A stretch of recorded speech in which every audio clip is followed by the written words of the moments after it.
আসসালামু আলাইকুম। এটিএন বাংলার গ্রামগঞ্জের খবরে সবাইকে স্বাগত জানাচ্ছি। আমি চিন্তিয়া হক। বান্দরবানের মুরঙ্গ বাজার এলাকার সেনাবাহিনীর সাথে জনসংহতি সমিতির মধ্যে গোলাগুলির ঘটনায় জনসংহতি সমিতির এক সদস্য নিহত হয়েছেন। তার নাম এলামং মারমা। গতকাল বিকেলে বোয়াংছড়ি উপজেলার মুরঙ্গ বাজার সংলগ্ন দুর্গম পাহাড়ি এলাকায় দুর্ঘটনা ঘটে। এ সময় ঘটনাস্থল থেকে একটি এসএমজি, 2টি ম্যাগাজিন, 143 রাউন্ড গুলি ও পিস্তল সহ বিভিন্ন সরঞ্জাম উদ্ধার করা হয়। বান্দরবানের পুলিশ সুপার মোহাম্মদ আব্দুর রহমান জানান, বান্দরবান রুমা সড়কের মুরঙ্গ বাজার এলাকায় গাড়ি আটকিয়ে চাঁদাবাজি করছিল জনসংহতি সমিতির সদস্যরা। খবর পেয়ে রুমা গ্যারিসন থেকে একটি টহল টিম সেখানে যায়। এ সময় সেনাবাহিনী সদস্যদের উদ্দেশ্যে জনসংহতি সমিতির সদস্যরা গুলি ছুড়লে সেনাবাহিনীও পাল্টা গুলি চালায়। এতে জনসংহতি সমিতির এক সদস্য গুলিবিদ্ধ হয়। পরে হাসপাতালে পাঠালে কর্তব্যরত চিকিৎসক তাকে মৃত ঘোষণা করে। এর আগে শনিবার বান্দরবান শহরের কাছে চড়ুইপাড়া এলাকায় জনসংহতি সমিতির হামলার মুখে সেনাবাহিনীর 2 সদস্য আহত হয়। মাদারীপুর শহরের আমিরাবাদ এলাকায় এক ড্রাইভারকে মারধরের ঘটনাকে কেন্দ্র করে দুই পক্ষের মধ্যে 1.5 ঘণ্টাব্যাপী সংঘর্ষ ও ককটেল বিস্ফোরণের ঘটনা ঘটেছে। এ সময় শহরবাসীর মধ্যে আতঙ্ক ছড়িয়ে পড়ে। স্থানীয়রা জানায়, সোমবার রাত 9টা থেকে 10:30 পর্যন্ত ডিসি ব্রিজ, কলেজ রোড ও আমিরাবাদ সহ আশপাশের এলাকায় কিশোর ও যুবকদের মধ্যে ধাওয়া পাল্টা ধাওয়ার ঘটনা ঘটে। সংঘর্ষ চলাকালে অন্তত 20টি ককটেল বিস্ফোরণের ঘটনা ঘটে। পরে সংঘর্ষকারীদের ছত্রভঙ্গ করতে কাঁদুনে গ্যাস নিক্ষেপ করে আইনশৃঙ্খলা বাহিনী। খুলনায় বায়তুন নূর শপিং সেন্টারে অগ্নিকাণ্ডের ঘটনা ঘটেছে। এতে 10 থেকে 12টি দোকান ক্ষতিগ্রস্ত হয়েছে। খুলনা নিউ মার্কেটের পাশেই শপিং সেন্টারে আগুনের খবর পেয়ে ফায়ার সার্ভিসের 6টি ইউনিট ঘটনাস্থলে গিয়ে 6 ঘন্টা চেষ্টায় নিয়ন্ত্রণে আনে। মার্কেটটিতে মোবাইল ফোন ও মোবাইলের খুচরা যন্ত্রাংশ বিক্রির দোকানের সংখ্যাই বেশি ছিল। মার্কেটটির গা ঘেঁষে একাধিক খাবারের দোকান থাকায় আগুন লাগার কারণ সম্পর্কে নিশ্চিত হওয়া যায়নি। তাৎক্ষণিক ক্ষয়ক্ষতির হিসাব না মিললেও বিপুল টাকার ক্ষতি হয়েছে বলে জানিয়েছেন ব্যবসায়ীরা। রমজানের পবিত্রতা আর ইসলামের ভ্রাতৃত্বের এক অনন্য উদাহরণ সৃষ্টি করেছে চট্টগ্রামের আন্দরকিল্লা শাহী জামে মসজিদ। ধনী গরিব সবাই মিলে এক কাতারে শামিল হন ইফতারে। 2 যুগের বেশি সময় ধরে রমজানে এই মসজিদে প্রতিদিন আয়োজন করা হয় গণ ইফতারের। চট্টগ্রাম থেকে আরও জানাচ্ছেন ইরফানুল হক। পশ্চিম আকাশে সূর্য ঢলে পড়ার সাথে সাথেই বদলে যেতে থাকে চট্টগ্রামের ঐতিহাসিক আন্দরকিল্লা শাহী জামে মসজিদের দৃশ্যপট। কেউ দিনমজুর, কেউ কোটিপতি ব্যবসায়ী, আবার কেউ বা ক্লান্ত পথচারী। কিন্তু ইফতারের এই দস্তারখানে পরিচয় কেবল একটাই, সবাই রোজাদার। এক পাশে 10 জন বাবুর্চির নিপুণ হাতে তৈরি হয় খাবার, অন্য পাশে 40 জন স্বেচ্ছাসেবকের ইফতার বিতরণে নানা তৎপরতা। গত 25 বছর ধরে রোজায় এভাবেই সম্প্রীতির আবেশ ছড়াচ্ছে চট্টগ্রামের এই পুণ্যভূমি।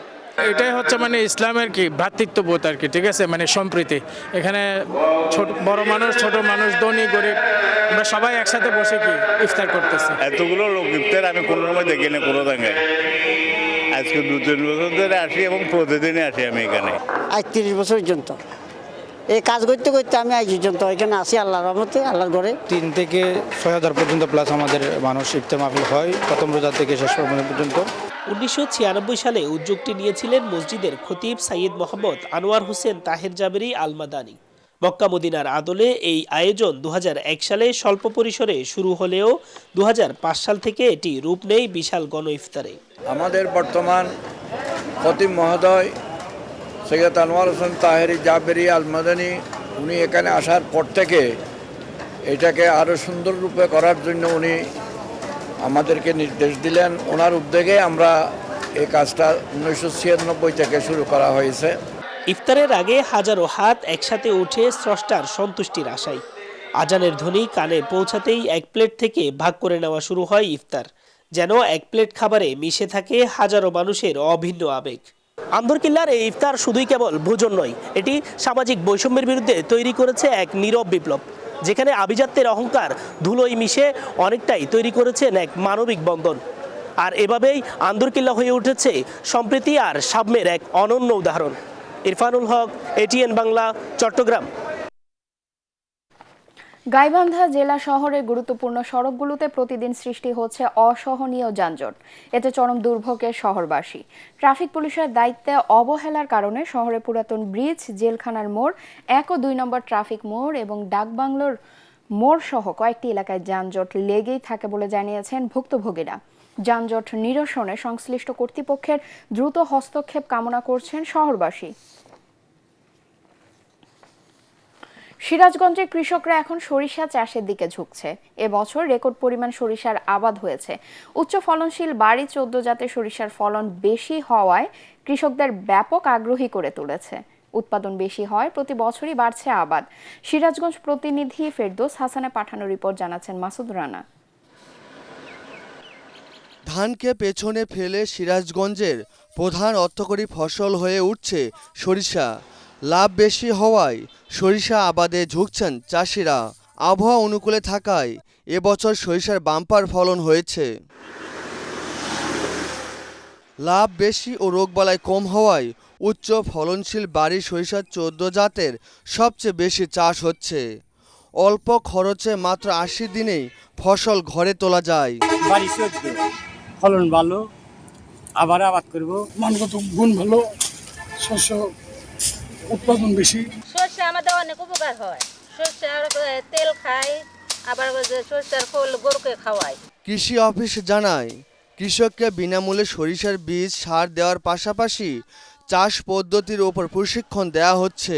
আমরা আশা করি যে সিরাজগঞ্জ জেলায় সরিষা চাষে এবছর অতীতের সকল রেকর্ড ভঙ্গ করবে, বিশেষত ফলনের দিকে। এবছর আবহাওয়া আমাদের অত্যন্ত অনুকূলে ছিল এবং এই অর্জিত সরিষা ইতিমধ্যে কর্তন শুরু হয়ে গেছে। আমরা যতটুকু কর্তন হয়েছে প্রায় বিঘাতে 6 মণ হারে ফলন পাচ্ছি।